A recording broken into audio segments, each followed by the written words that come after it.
اور وہ اتنی زیادہ چیزیں ہینڈل نہیں کر سکتا، وہ اتنی زیادہ رسپانسبلٹیز مینیج نہیں کر پائے گا، لیکن خداوند نے اس کی وجہ سے اس کو چھوڑا نہیں، بلکہ اس کو بھی کچھ نہ کچھ اس نے ضرور دیا۔ اور اس کے بعد وہ ہم دیکھتے ہیں کہ وہ بزنس مین ایک دوسرے ملک میں چلا جاتا ہے۔ اب اس نے اپنے نوکروں کو یہ نہیں بتایا کہ وہ کب آئے گا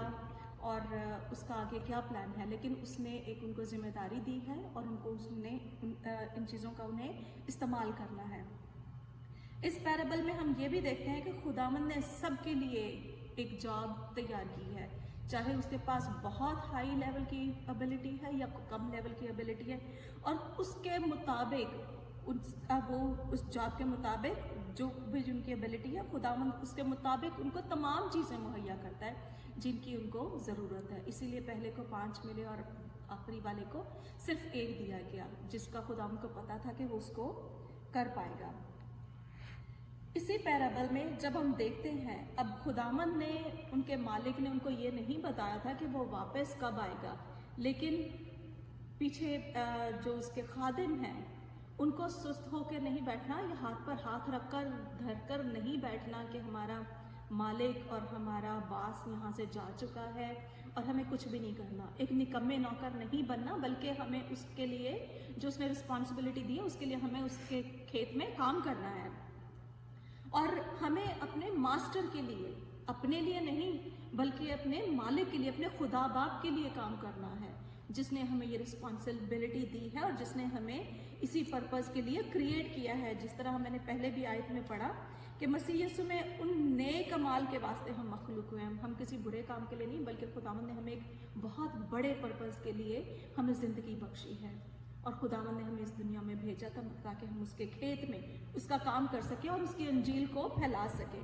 تو ہمیں اس کے، اپنے ماسٹر کے، اپنے خدا کے کام کو، اپنے خدا باپ کے کام کو اس کے کھیت میں کرنا ہے اور اسے پورا کرنا ہے۔ یہ ہماری زندگی میں اس کا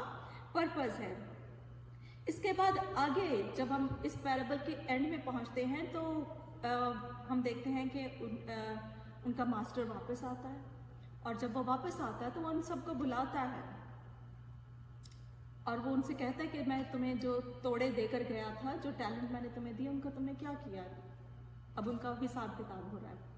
پہلا آتا ہے جس کو 5 ملے تھے، وہ کہتا ہے کہ اے خداوند، میں نے ان 5 سے 5 اور توڑے پیدا کیے ہیں۔ اس نے اس سے بزنس کیا، وہ ہاتھ پہ ہاتھ رکھ کر نہیں بیٹھا، بلکہ اس نے ہارڈ ورک کیا اور وہ 5 کے ساتھ 5 اور بنا کر لایا۔ جب دوسرا اور اس کا ماسٹر جب یہ سنتا ہے تو وہ بہت خوش ہوتا ہے۔ اس کے بعد دوسرا خادم آتا ہے، خداوند اس سے پوچھتے ہیں کہ تو نے ان توڑوں سے کیا کیا؟ تو دوسرا خادم بھی کہتا ہے کہ دیکھ خداوند، تو نے مجھے 2 دیے تھے، میں 2 کے ساتھ 2 اور بنا کے لایا ہوں۔ وہ بھی ہارڈ ورک کر کے آیا ہے اس کے، اور خداوند اس سے بھی خوش ہوتے ہیں۔ اس کے بعد جب تیسرے کی باری آتی ہے، جس کو خداوند نے صرف 1 توڑا دیا تھا، اور وہ اس 1 توڑے کے ساتھ وہاں پر موجود ہوتا ہے، اور وہ خداوند سے کہتا ہے کہ اے خداوند، میں جانتا تھا کہ تو بہت سخت مالک ہے، اور جہاں سے نہیں بویا وہاں سے بھی تو کاٹ لیتا ہے، اس لیے میں ڈر گیا تھا اور میں نے تیرا توڑا چھپا دیا۔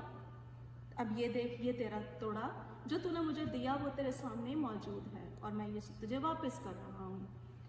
یہاں پر ہم یہ دیکھتے ہیں کہ حالانکہ اس کو پتا تھا کہ اس کا مالک سخت ہے، اور اس کو پرپز کا پتا تھا، اس کو پتا تھا کہ اس کے مالک نے اس کو توڑا یا جو ٹیلنٹ دیا تھا وہ کس وجہ سے دیا تھا۔ خداوند نے اس کو بتایا تھا کہ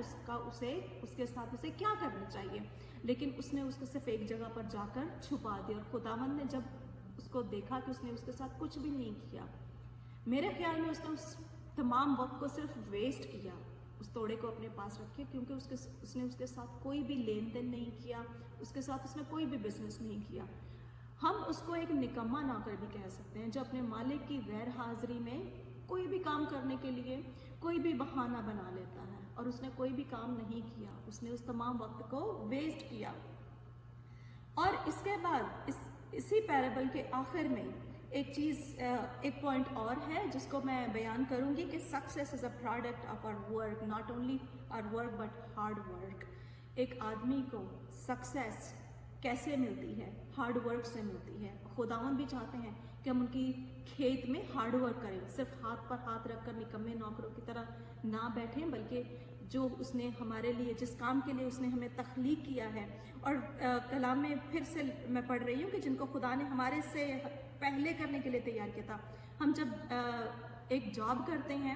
اور ہم وہاں پر ہمارا جو باس ہے اس نے ہمارے لیے ایک ڈیوٹی پہلے سے اسائن کی ہوئی ہوتی ہے. ہمارا پورا جاب ڈسکرپشن ہمارے پاس کیا ہوتا ہے کہ ہمیں کون کون سا کام کرنا ہے. اور مجھے پتا ہے اور آپ بھی جانتے ہیں کہ اگر ہم اس جاب کو فلفل نہیں کرتے جس طرح سے ہمارا باس ہمیں چاہتا ہے اور جس طرح سے اس نے ہمیں بتایا ہے کرنے کے لیے، اگر ہم اس کو نہیں کر دیں گے تو آپ کا باس اور میرا باس بھی ہمیں فائر کر دیں گے،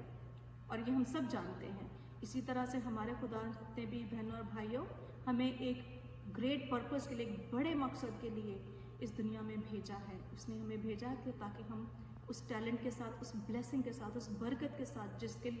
کے ساتھ اس نے ہماری زندگی میں جو برکتیں دی ہیں، ہم ان برکتوں اور نعمتوں کو دوسروں کے ساتھ شیئر کریں. خاص طور پر آج میرا یہ پیغام ہے جے مسیح ٹیلی ویژن کی طرف سے کہ خداوند نے اس انجیل کا جو کام ہمارے سپرد کیا، ہمیں ان کو دوسرے لوگوں تک بھی پہنچانا ہے. خداوند نے ہم سب کو بڑی برکتیں دی ہیں اور ہمیں ان برکتوں کا استعمال کرنا ہے اور ہمیں اپنی زندگی سے خداوند کے نام کو عزت اور جلال دینا ہے.